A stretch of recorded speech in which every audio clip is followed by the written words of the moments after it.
نستغفره ونعوذ بالله من شرور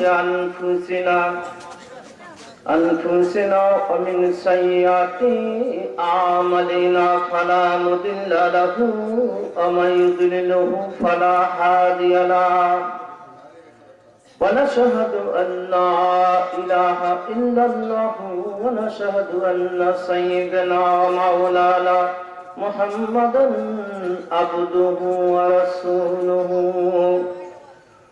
فقد قال الله تعالى في كلامه المجيد وفرقانه الحميد أعوذ بالله من الشيطان الرجيم بسم الله الرحمن الرحيم إن الله وملائكته يصلون على النبي يا أيها الذين آمنوا صلوا عليه وسلموا تسليما قل شيء محمد شهد اللهم صل على سيدنا ومولانا محمد وعلى آل سيدنا شفيعنا محمد اللهم صل على سيدنا ومولانا محمد وعلى آل سيدنا شفيعنا محمد اللهم صل على سيدنا ومولانا محمد وعلى آل سيدنا شفيعنا محمد بلغ العلا بكماله كشف الدجى بجماله حسنت جميع خصاله صلوا عليه وآله আসমান থেকে বর্ষিছে জমিনে নূরের বৃষ্টি সদা এই নূরের বৃষ্টিতে নূর মেখে ফিরে যান আপন নিরে বলা বলা বিকমালিহি কশফাত তুজা বিজমালিহি حسنت جميع خصاله صلوا عليه وآله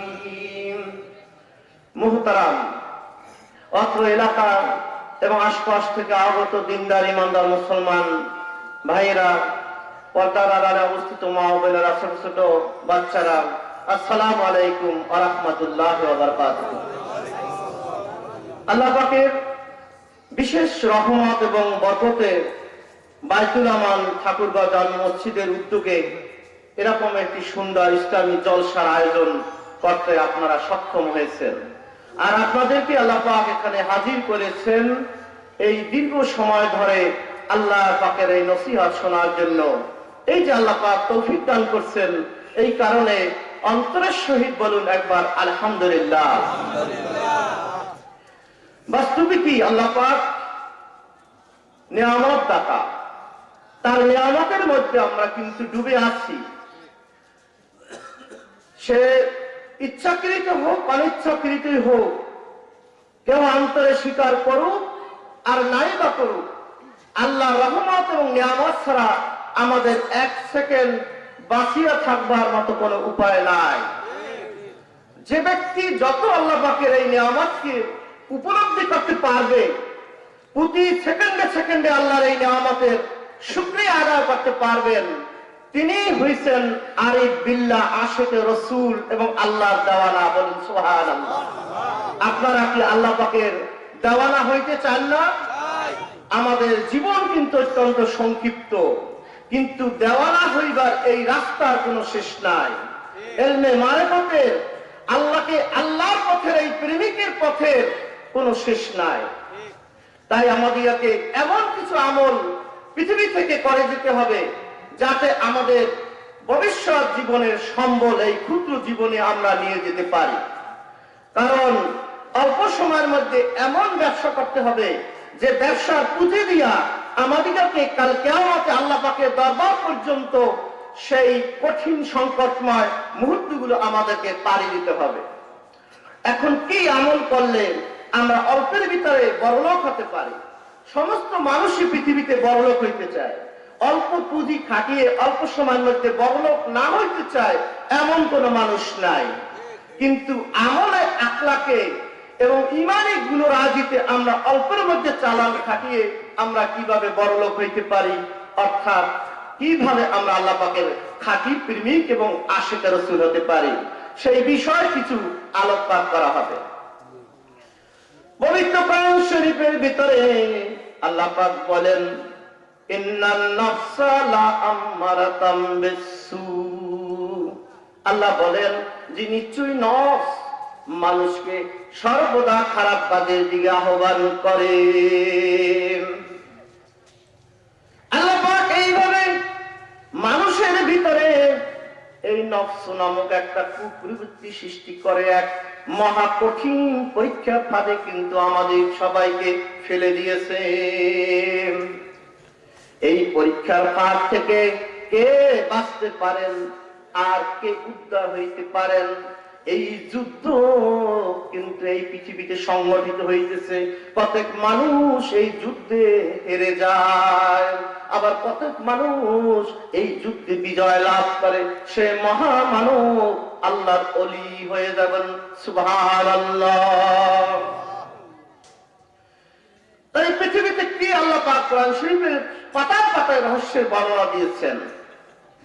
ইন্নাল্লাযীনা ক্বালু রাব্বুনাল্লাহু সুম্মা ইসতাকামু তাতানাজ্জালু আলাইহিমুল মালাইকাতু আল্লা তাখাফু ওয়া লা তাহজানু ওয়া আবশিরু বিল জান্নাতিল্লাতী কুনতুম তুআদুন।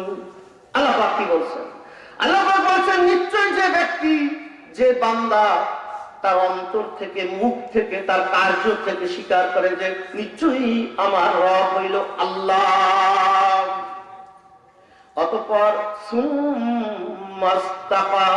অতঃপর জীবন ভর এই কলেমার উপর, এই নামাজের উপর, ইসলামের উপর নবী করিম সাল্লাল্লাহু আলাইহি সাল্লাম যা বলে গেছেন তার প্রত্যেকটা জিনিস নিজের জীবনে ধরে রাখছে।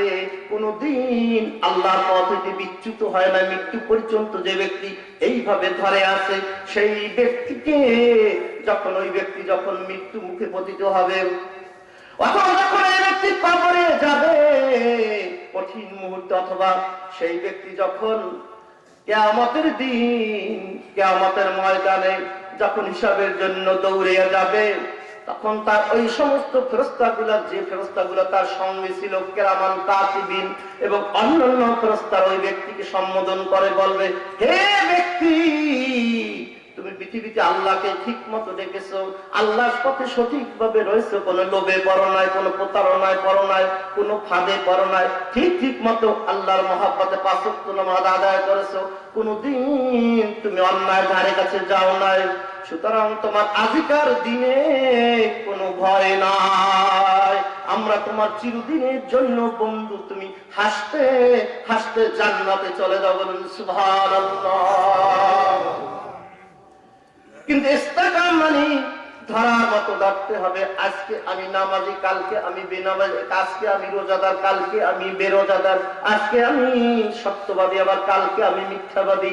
এই যে আপ ডাউন, ইমানের এই যে অধপতন, এই যে ইমানের উন্নতি, এই যে অধপতন উন্নতি, এরকমের হইলে চলবে না। মহাব্বতের সহিত, দিলের সহিত আমার মাওলা পাককে আঁকড়ে ধরতে হবে। তিনি ব্যতীত আপনার আসলার বন্ধু কে আছে? এই জিনিসটা আমাদের এখানে বোঝা যাইতেছে না। কারণ আমাদের মাঝে যে নফস এবং আমাদের এই যে দেহ, এই দেহ এবং নফস এই পৃথিবীর সমস্ত আকর্ষণরাজি আল্লাহ থেকে আমাদেরকে বিমুখ করে রাখছে। সেই জন্য আল্লাহর বন্ধুগণ, আল্লাহর জাকের কারিগণ, শুকর কারিগণ, প্রকৃত নামাজিগণ এই সমস্ত আড়াল অন্তরের উপর পড়তে দেয় না। প্রতি মুহূর্তে তারা আল্লাহ পাকের জিকিরে মনোনিবেশ করতেছেন। তাই একটু জিকির করি, আল্লাহ ইলাহা ইল্লাল্লাহ, লা ইলাহা ইল্লাল্লাহ, লা ইলাহা ইল্লাল্লাহ, মুহাম্মাদুর রাসূলুল্লাহ সাল্লাল্লাহু আলাইহি ওয়াসাল্লাম। মৃত্যু নামক কঠিন দূত আমাদের উপর সবসময় নজর করতে আছে।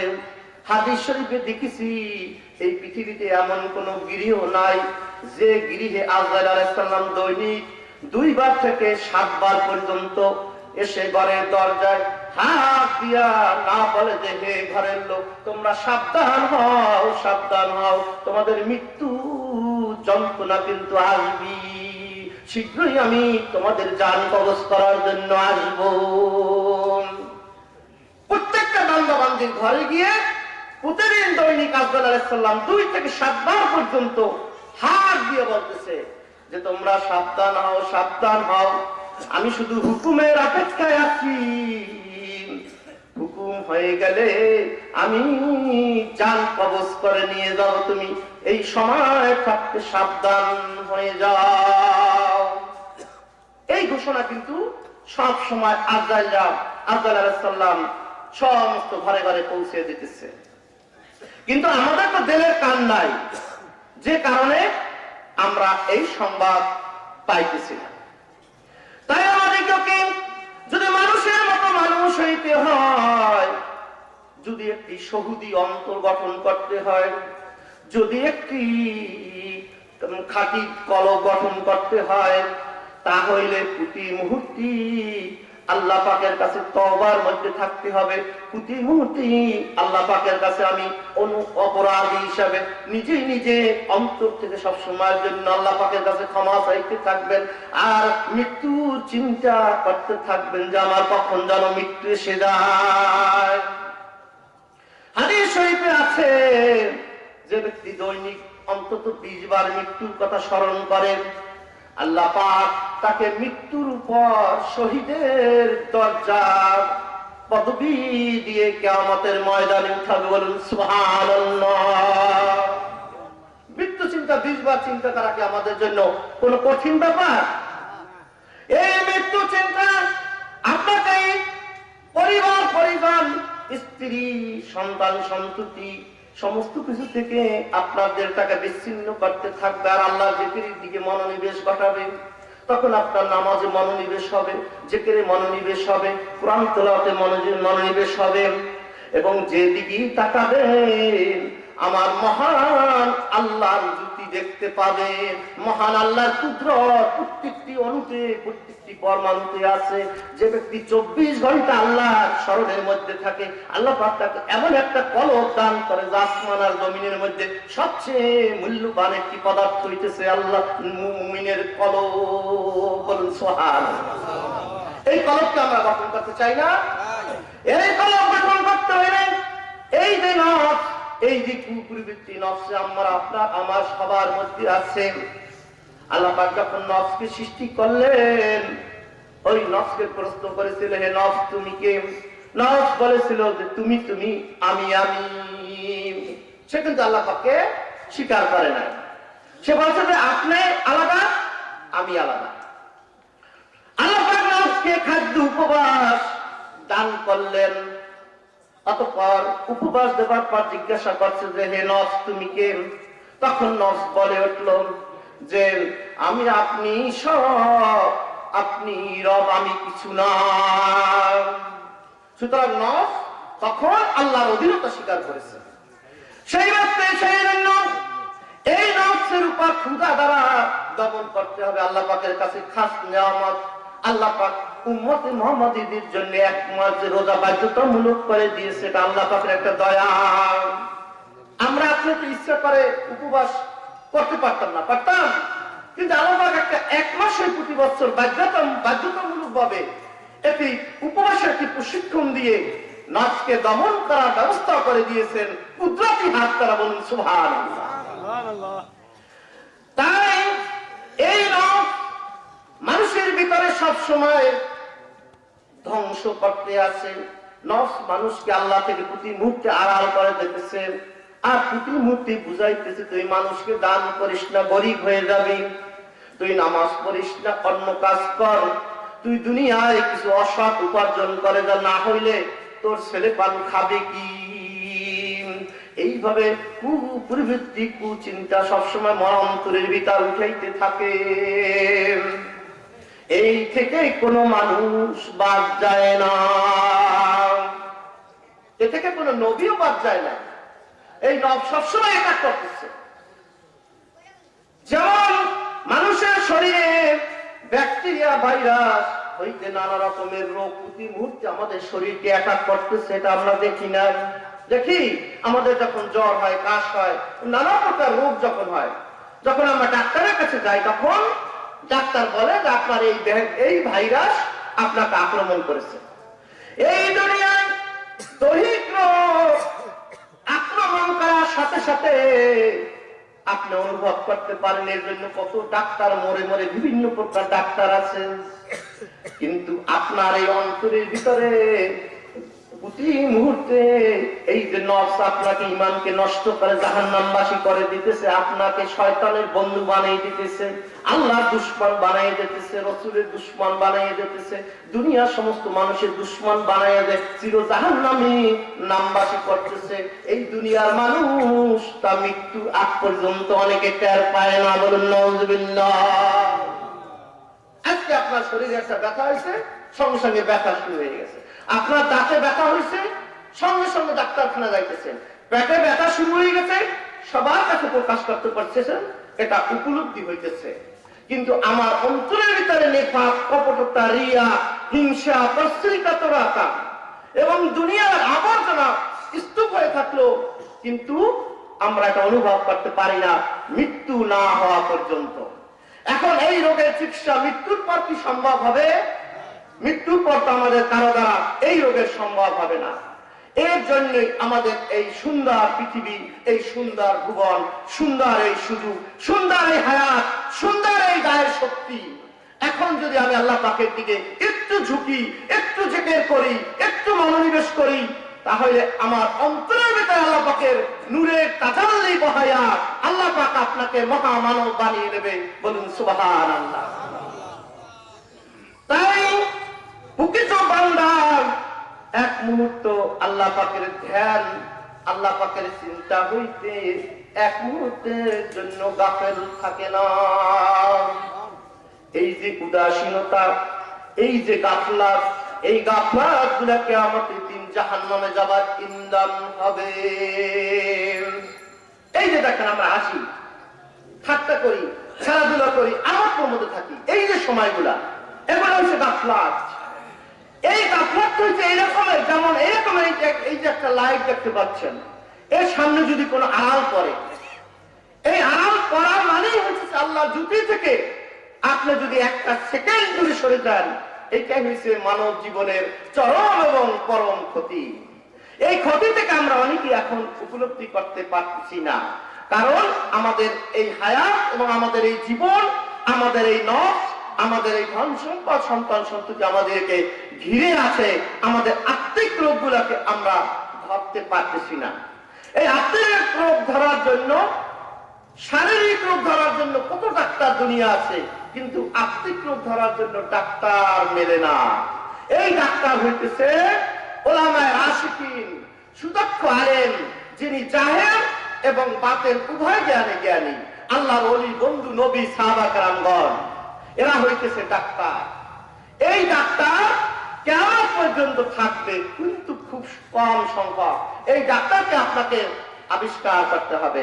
এখন সবাই আমরা একটু জিকির করি, লা ইলাহা ইল্লাল্লাহ, লা ইলাহা লা ইলাহা লা ইলাহা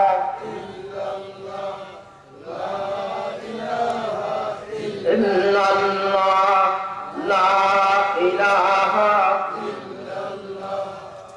লা ইলাহা ইল্লাল্লাহ লা ইলাহা ইল্লাল্লাহ মুহাম্মাদুর রাসূলুল্লাহ সাল্লাল্লাহু আলাইহি। আপনাকে এমন একটা কলম গঠন করতে হবে, প্রাথমিকভাবে আপনাকে এই পথে কিন্তু একটু চেষ্টা সাধনা করতে হবে, কঠিন পরিশ্রম করতে হবে। কঠিন পরিশ্রমের জন্য রাজি আছেন না?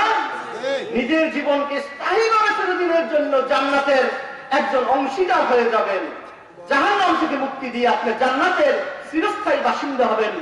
এর জন্য আপনাকে একটু পরিশ্রম করতে হবে। যেমন এই দেখেন স্কুল, এই স্কুলে যখন ছোট ছেলে ছোট ওয়ানে বা ক্লাস ওয়ানে যখন ভর্তি হয়, তখন তাকে অক্ষর চেনার জন্য বারবার লিখতে হয়, পড়তে হয়, বারবার রপ্ত করতে হয় না? এমনি পড়তে পারে? দেখুন, সে প্রথম সয়া লেখে, তারপর কথা 1 2 এইভাবে অক্ষরগুলো, অক্ষর বানান ইত্যাদি শিখতে শিখতে সে একদিন বইগুলা পড়তে পারে।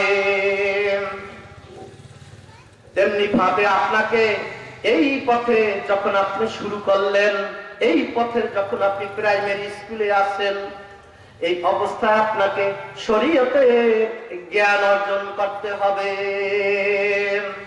প্রথম আপনাকে শরীয়তে জ্ঞানগুলো অর্জন করতে হবে। এই জ্ঞানগুলো অর্জন না করে আপনি সামনে অগ্রসর হইতে পারবেন না। এই জ্ঞান অর্জন করার জন্য আপনি যেভাবে পারেন, আলেমের কাছে যাইয়া পারেন, বা কোনো মুরব্বীর কাছে যাইয়া পারেন, অথবা নিজে বই পড়ে পারেন, যেভাবে হোক উযু, গোসল, এই রোজা, নামাজ, এই হজ, যাকাত, বিবাহ, শাদী, ব্যবসা বাণিজ্য, এই যে যাবতীয় নিয়ম কানুন গুলা শরীয়তে কি বলা আছে, এইগুলো আপনাকে জানতে হবে। আর সব সময় মনের মধ্যে জিকির চালাইতে হবে। মনে মনে হাঁটেন, চলেন, ওঠেন, বসেন, যে কাজই করেন না কেন আপনি আল্লাহ পাকের জিকিরের মধ্যে নিজেকে নিয়োজিত রাখেন। প্রথম মনে মনে জিকিরের চেষ্টা চালাতে হবে।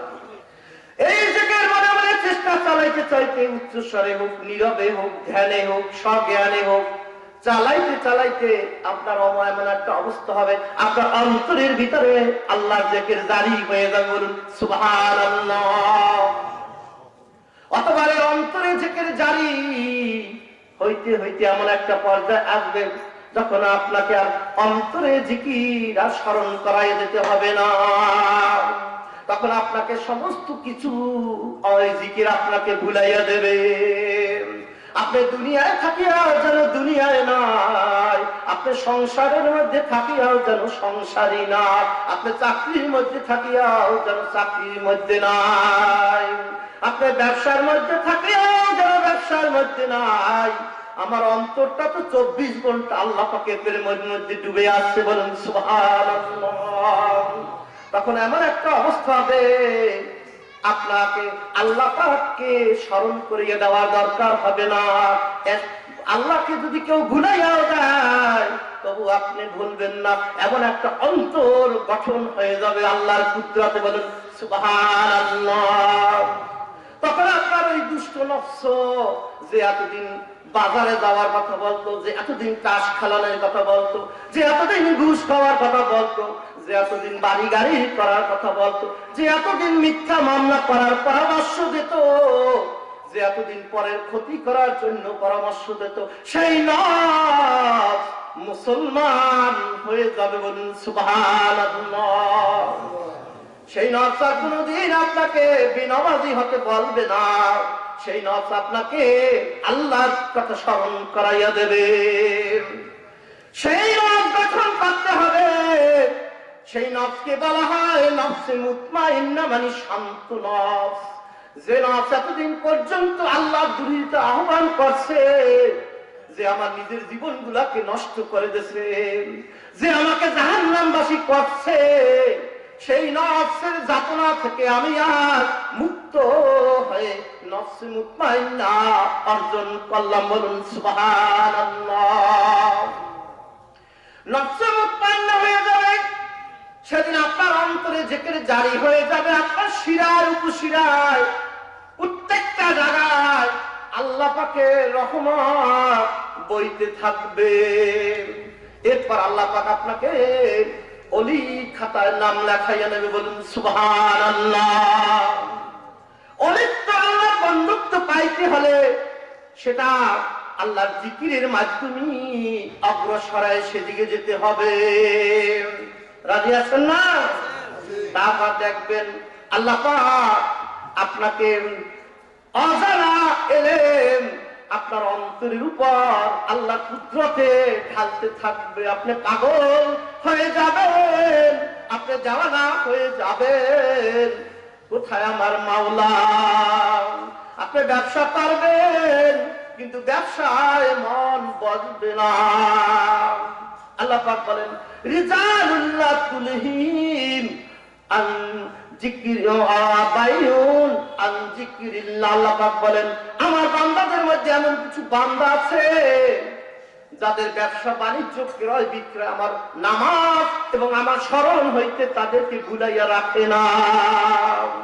তখন আল্লাহ পাক আপনার জন্য গায়বী কুদরত নাজিল করবেন, গায়বী ফেরেশতা আপনাকে সাহায্য করবেন, গায়বী ভাবে আল্লাহ পাক আপনার বিপদগুলো দূর করবেন। আল্লাহ পাক কোরআনের অজানিত গুপ্ত জ্ঞানের এলেম ভান্ডার খুলে দেবে যেদিন আপনি নফসে মুতমাইন্না অর্জন করতে পারবেন। আল্লাহর ফেরেশতারা আপনার পথে পাখা বিস্তার করে সাহায্যের জন্য এগিয়ে আসবেন। কুল মাখলুকাতের বস্তুগুলা রিজিকগুলা দৌড়াইয়া দৌড়াইয়া আপনার কাছে আসবে, সম্মানগুলা দৌড়াইয়া আসবে। হালালের সহিত মহব্বতের সহিত আল্লাহ পাকের কুদরতের ভান্ডার ওই ব্যক্তির উপর নেমে আসবে যখন আপনি নফসে মুতমাইন্না গঠন করতে পারবেন। নফসে মুতমাইন্না না হওয়া পর্যন্ত নামাজে মন ভালো বসবে না, কোরআন শরীফ পড়লে মন বসবে না, রোজায় মন বসবে না, জিকিরে মন বসবে না, দান করতে মন চাইবে না। এইটা হইতেছে মানুষের জীবনে আসল লক্ষ্য। এই নফসে মুতমাইন্না, এই নামাজ, রোজা, হজ, যাকাত, জিকির, সমস্ত কোরআন শরীফ, সমস্ত পৃথিবীতে যত কিতাব, সমস্ত যত নবী আউলিয়া গাউস কুতুব পৃথিবীতে নাজির হওয়ার কারণ হইতেছে মানুষের এই নফসে আম্মারা কুপ্রবৃত্তিকে নফসে মুতমাইন্না বা শান্ত প্রশান্ত নফস বানানোর জন্য আল্লাহ পাক এদেরকে আবির্ভাব করেছেন।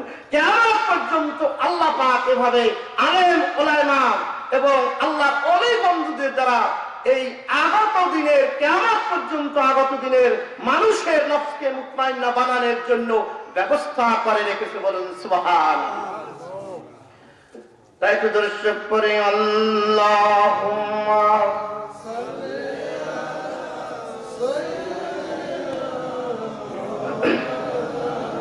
মুহাম্মদ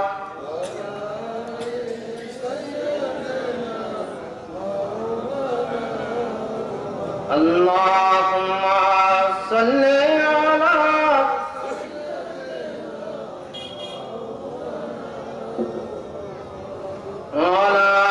আলি সাইয়্যিদিনা শাফিয়ানা মুহাম্মদ। আল্লাহ পাক কোরআন শরীফে বলেন আজাআতু সাকরাতুল মাউত বিল হক যালিকা মা কুনতা মিনহু তাহিদ। হে বান্দা, হে বান্দা, নিশ্চয়ই তোমার উপর কিন্তু মৃত্যু যন্ত্রণা আসবে যা থেকে তুমি এতদিন পলায়ন করে বেড়াইতা। আসবে না? সে যেটাই থাকেন, সিন্ধুকের লোহার সিন্ধুকের মধ্যে থাকেন, রাজপ্রসাদে থাকেন, আর যেটাই থাকেন, কোনোভাবেই এই মৃত্যু দানব থেকে এড়ানো যাবে না। আজরাইল আলাইহিস সালামের এই হাত থেকে এড়ানো যাবে না। হযরত ইব্রাহিম আলাইহিস সালাম একদিন তার ঘরে এক অপরিচিত লোক দেখে অবাক হয়ে জিজ্ঞাসা করলেন যে তুমি কে? তখন ওই ব্যক্তি বললেন যে আমি এমন এক ব্যক্তি যাকে কোনো গৃহে ঢুকতে কোনো অনুমতি প্রয়োজন হয় না। আমি হইতেছি আজরাইল আলাইহিস সালাম। তখন ইব্রাহিম আলাইহিস সালাম বলেন যে হে আজরাইল, তুমি মুমিনের কিভাবে জান কবজ করো আমাকে একটু দেখাও। তখন আজরাইল আলাইহিস সালাম এক সুন্দর উজ্জ্বল নুরানি মূর্তিতে আবির্ভাব হলেন। তখন সেই নূরের ছটায় ইব্রাহিম আলাইহিস সালাম একবার উৎফুল্ল হয়ে গেছে, বলতেছে যে কত সুন্দর তোমার চেহারা, তুমি কত আহলাদ নিয়া, কত সম্মান নিয়া তুমি জান কবজ করো।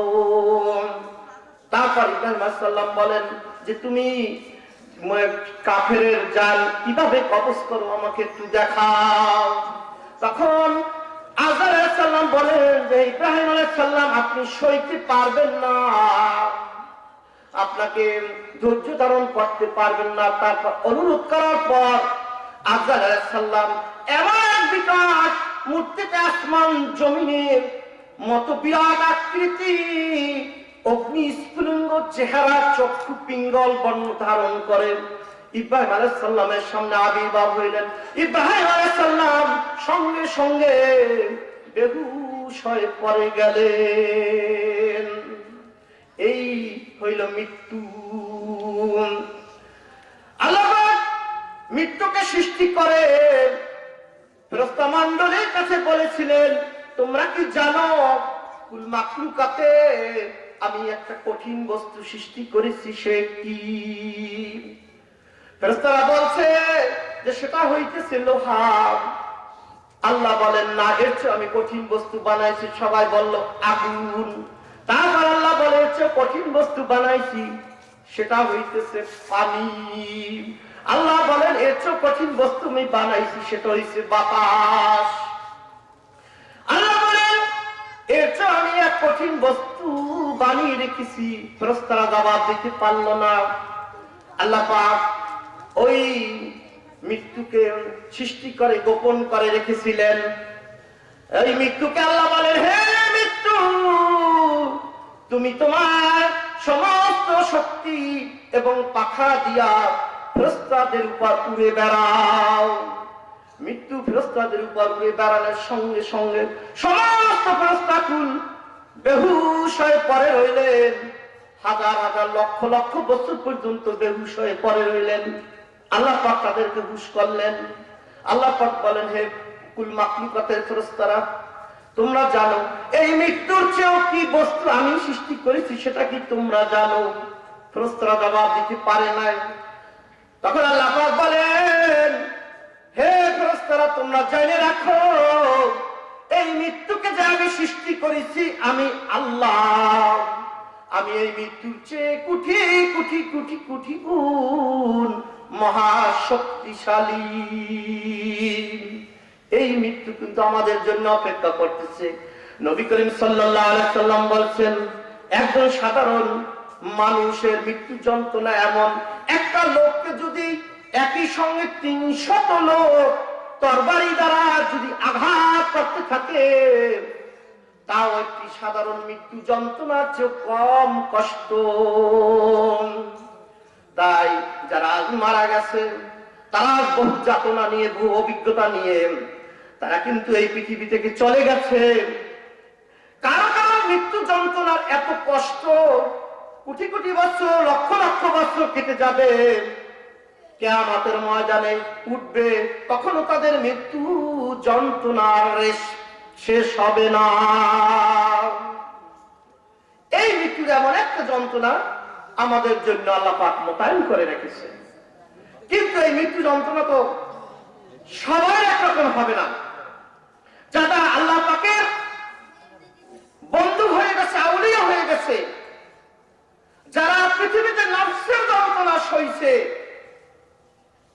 কিতাবে দেখেছি যারা পৃথিবীতে এই নফসকে কষ্ট দিয়ে আল্লাহর পথে প্রশান্ত বানিয়েছে, আল্লাহ থেকে আনছে তাদের আর কোনো মৃত্যু যন্ত্রণা হবে না, বলুন সুবহানাল্লাহ। কারণ তারা নফসকে দমন করেছে, লোককে দমন করেছে, আশা আকাঙ্ক্ষা, নিজের চক্ষুকে হেফাজত করেছে। রাস্তা দিয়ে মেয়েরা হেঁটে গেছে, সুন্দর রমণী হেঁটে গেছে চায়নায়, সে কেন? আল্লাহর ভয়ে। দুনিয়া ঘুষ, টাকা পয়সা, বড়লোক খাবার মতো বহু উপায় ছিল, কিন্তু সে একটা উপায় সে ব্যবহার করেনি।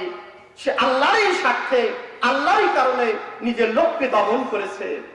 কবে তার বন্ধু আল্লাহ পাকের সাথে সম্মিলন হবে, এই আশায়, এই চিন্তায়।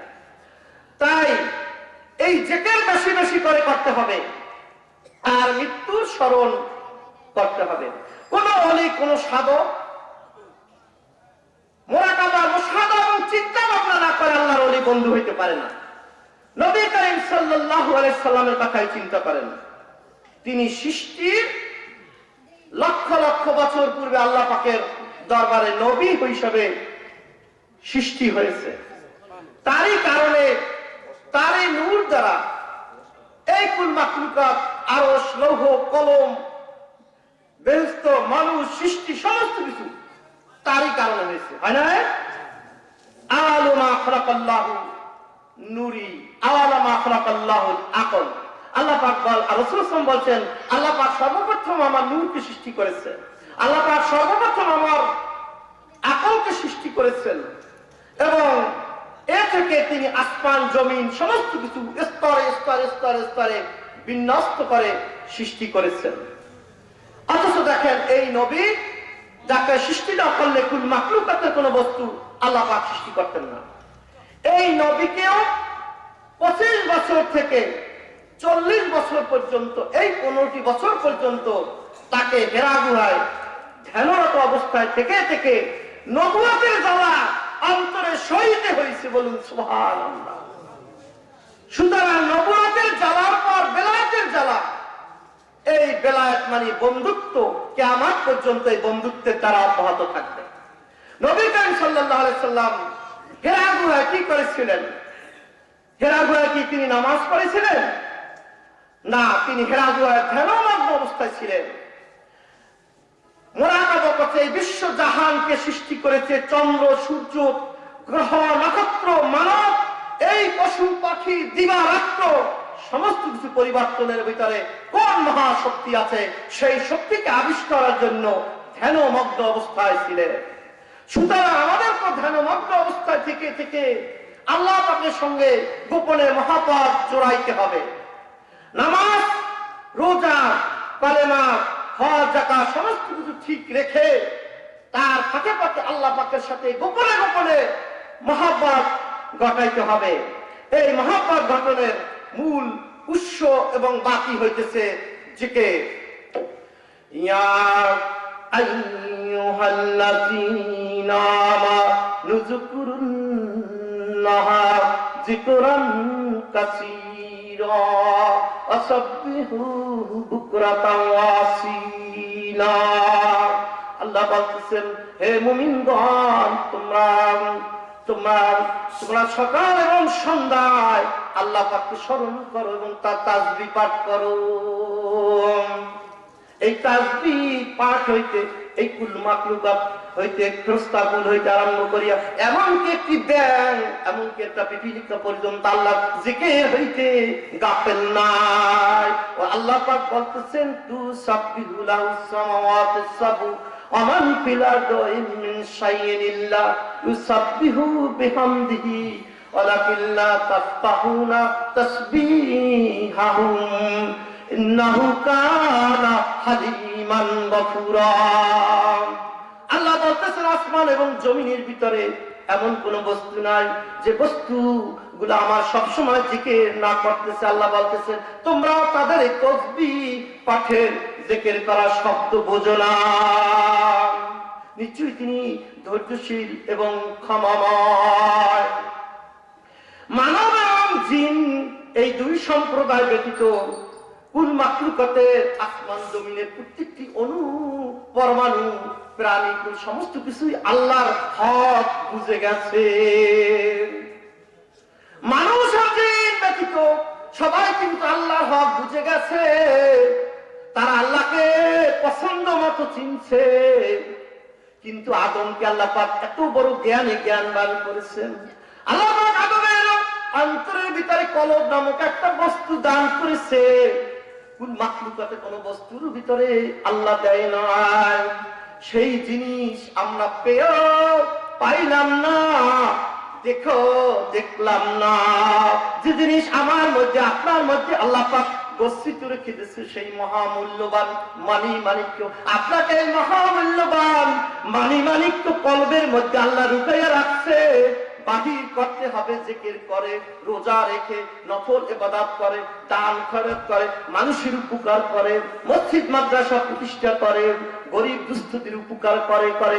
আমার কলিজার ভিতরে আল্লাহ যে মানিক্য লুকাইয়া রাখছে, কোরআন হইতেছে তার নির্দেশক। কোরআন বলে গেছে তুমি কিভাবে তোমার কলবের মধ্যে লুকানো মানিক্য তুমি কিভাবে উদ্ধার করবা, সেই পদ্ধতি কোরআন শরীফে বলা আছে। আল্লাহ রাসূল এই মানিক্য উদ্ধার করার জন্য মুমিন দিগকে, তার উম্মাহ দিগকে পথ দেখাইয়া দিয়েছে। বলুন সুবহানাল্লাহ। আজকে আমরা কত বড় ভাগ্য।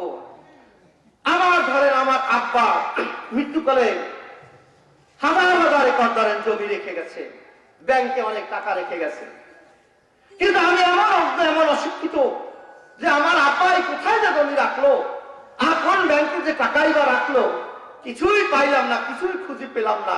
আমি ভিক্ষা করে খেতেছি। এই ব্যক্তির অবস্থাটা একটু চিন্তা করুন।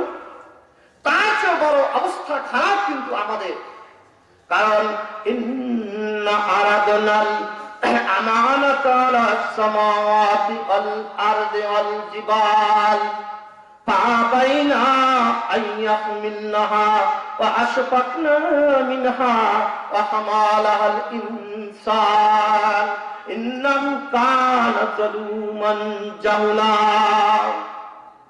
আল্লাহ বলতেছেন আমি এই আমানত, আমি এই নিয়ামত প্রথমে আসমান, জমিন, পাহাড়, পর্বত ইত্যাদির উপর দিতে চাইছিলাম, ওরা গ্রহণ করতে পারে না, ওরা ভয় পাইল। মানুষ এই আল্লাহর আমানত কলব, আল্লাহ পাকের এই মহব্বতের জাতি এই নিয়ামত গ্রহণ করলো। আল্লাহ বলতেছেন সেই মানুষগুলা পৃথিবীতে এসে সব ভুলে গেছে সেই ওয়াদার কথা। তারা জালিম এবং অজ্ঞ, বিশ্বাসঘাতক হয়ে গেল। বলুন নাউযুবিল্লাহ। এই আমানত আপনাকে দিয়েছে, কিন্তু আমি সেই বাপ দাদার রেখে দেওয়া সম্পত্তি উদ্ধার করতে পারলাম না। আমার আব্বা ব্যাংকে টাকা রেখে গেছে কোটি কোটি টাকা, আমি সারা জীবন আমার নাতির প্রতি সমস্ত বসে খেতে পারত, কিন্তু আমি খাইতে পারলাম না, আমার জ্ঞানকে কাজে লাগাইলাম না, আমি অজ্ঞ থেকে গেলাম। আজ আমি রাস্তা ভিক্ষা করতেছি। ঠিক আমাদের অবস্থা এর চেয়েও নাজেহাল। আল্লাহ রাসূল উভয় এলেম রেখে গিয়েছেন, শরীয়ত এবং মারিফাত। শরীয়ত এবং মারিফাত মূলত কোনো ভিন্ন বস্তু নহে। যারা ইহাটাকে পৃথক করতেছে তাহারা মহা ভুলের মধ্যে আছে। যেমন আপনার নাম রহিম বা করিম, আপনার উপরে দাড়ি আছে, টুপি আছে, পায়জামা আছে, চক্ষু আছে, নাক আছে, কান আছে, এটা হচ্ছে আপনার বাহিরের অঙ্গ প্রত্যঙ্গ। সঙ্গে সঙ্গে এটা হচ্ছে শরীয়ত বা বাহ্যিক কাঠামো। সঙ্গে সঙ্গে আপনার ভিতরে হৃৎপিণ্ড আছে, আপনার ভিতরে মগজ আছে, আপনার ভিতরে লিভার আছে, আপনার ভিতরে কিডনি আছে, আপনার ভিতরে রক্ত আছে। শরীরের গুরুত্বপূর্ণ জিনিসগুলা কিন্তু আপনার মধ্যে আছে। সুতরাং আপনাকে যখন রহিম নামে সম্বোধন করা হয়, তখন কি শুধু আপনার বাহিরের অঙ্গ প্রত্যঙ্গ গুলাই কি বলা হয়, না সঙ্গে সঙ্গে শরীরের ভিতরের দিকগুলা সহই আপনি রহিম, নাকি বাহিরের শুধু অঙ্গ দিয়ে আপনি রহিম? সুতরাং এই ভিতরের যে শরীরের যে অংশগুলো আল্লাহ পাক দিয়েছেন, এটা হচ্ছে বাতেন, এটা হচ্ছে শরীরের গুপ্ত। সুতরাং একই সঙ্গে শরীয়ত, তরিকত, মারিফাত, হকিকত সমস্ত কিছু কাজ করতেছে, কিন্তু আমরা এটাকে পৃথক করতেছি। আমরা যখন দাঁড়িয়ে নামাজ পড়ি, এটা হচ্ছে শরীয়ত। আমরা যখন নামাজটা পড়ি, ভিতরে সূরা কিরাত যা কিছু সুন্দরভাবে পড়ি, এটা হইতেছে চলা, তরিকত। এটা হইছে পথ, তরিকত মানে পথে চলা, আমল করা। আর এটা অর্জন করে এর ভিতরে আল্লাহকে কোরআন শরীফ আয়াতগুলো আছে সেইগুলার গভীর রহস্যের কথা চিন্তা করে আল্লাহ পাকের মহব্বতের সঙ্গে নিজেকে বিলিয়ে দেওয়ার নাম হইতেছে মারিফাত বা গভীর রহস্যের জগতে প্রবেশ করা। আর হকিকাত হইতেছে হকের উপলব্ধি করা, অর্থাৎ আল্লাহ পাকের জাত এবং সিফাত এবং আল্লাহ পাকের গুণরাজির মধ্যে নিজে বিলীন হয়ে ফানাফিল্লা হয়ে যাওয়ার নাম হইতেছে হকিকাত। বলুন সুবহানাল্লাহ। আজকে আমাদের সমাজে এইগুলোকে পৃথক করে আমরা এক ধরনের ফাসিকি মুসলমান হয়েছি, জাহিরি মুসলমান হয়েছি।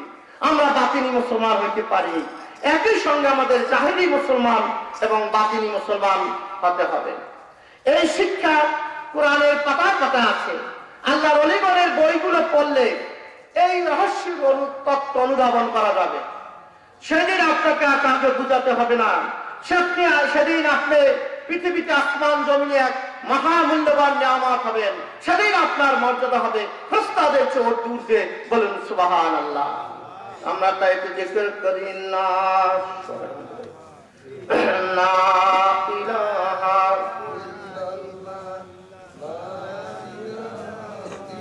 লা ইলাহা ইল্লাল্লাহ, লা ইলাহা লা ইলাহা লা ইলাহা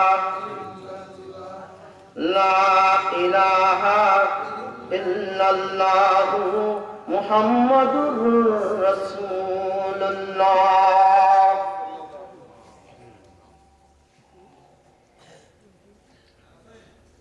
এই কোরআন শরীফের এই মধুর বাণী যখন আল্লাহ রাসূলের উপর নাযিল হইল, কত যে মধুর থেকে মধুরতম বাণী কোরআন শরীফের পাতায় পাতায় লুকিয়ে গেছে। আল্লাহ বলতেছেন, ইকরা বিসমি রাব্বিকাল্লাযী খলাক। কোরআন শরীফের প্রথম আয়াত।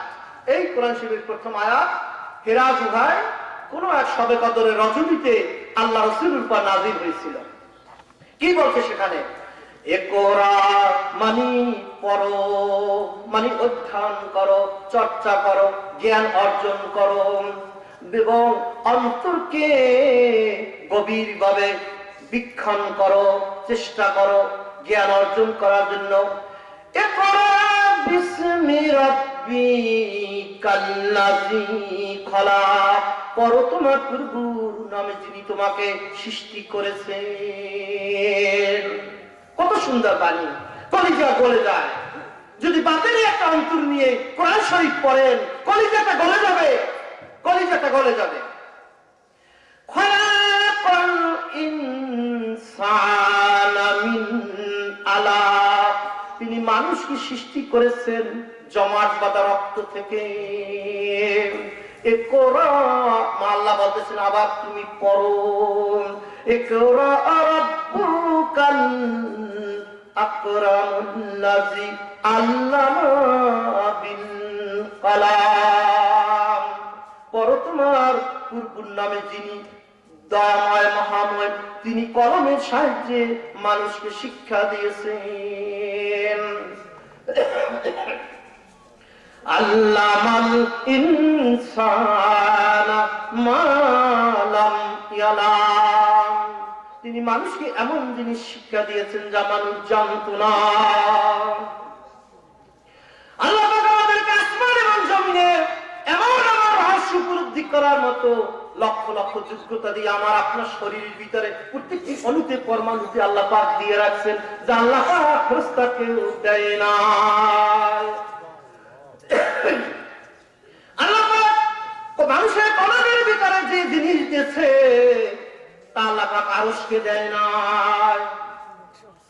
আল্লাহ পাক আরশের উপর জুতি অবতীর্ণ করে, কিন্তু এই জুতি আল্লাহর আরশ ব্যক্ত করতে পারে না, এর অভিজ্ঞতা ধারণ করতে পারে না। কিন্তু মুমিনের কলম আল্লাহর জুতি, আল্লাহর জ্ঞান ধারণ করতে পারে, ব্যক্ত করতে পারে। এমন সুন্দর জিনিস আল্লাহ পাক আপনাকে আমাকে দিয়া সুসজ্জিত করেছে। বলুন সুবহানাল্লাহ। তাই পৃথিবী এমন একটা সুন্দর নিয়ামতপূর্ণ বাগান, এই নিয়ামতময় বাগানে যদি কিছু কৃষিকাজ না করা যায়, যদি এই নিয়ামতপূর্ণ বাগানে যদি কিছু ফল ফুলের বৃক্ষ যদি রোপণ না করা যায়, পরবর্তীতে আখেরাতে খাবার মতো কোনো গাছ পাওয়া যাবে না। সুন্দর নিয়ামত ভরা, কত সুন্দর স্বাস্থ্য, কত সুন্দর চক্ষু, কত সুন্দর বুদ্ধি, কত সুন্দর বিবেক সুসজ্জিত করে রেখেছে।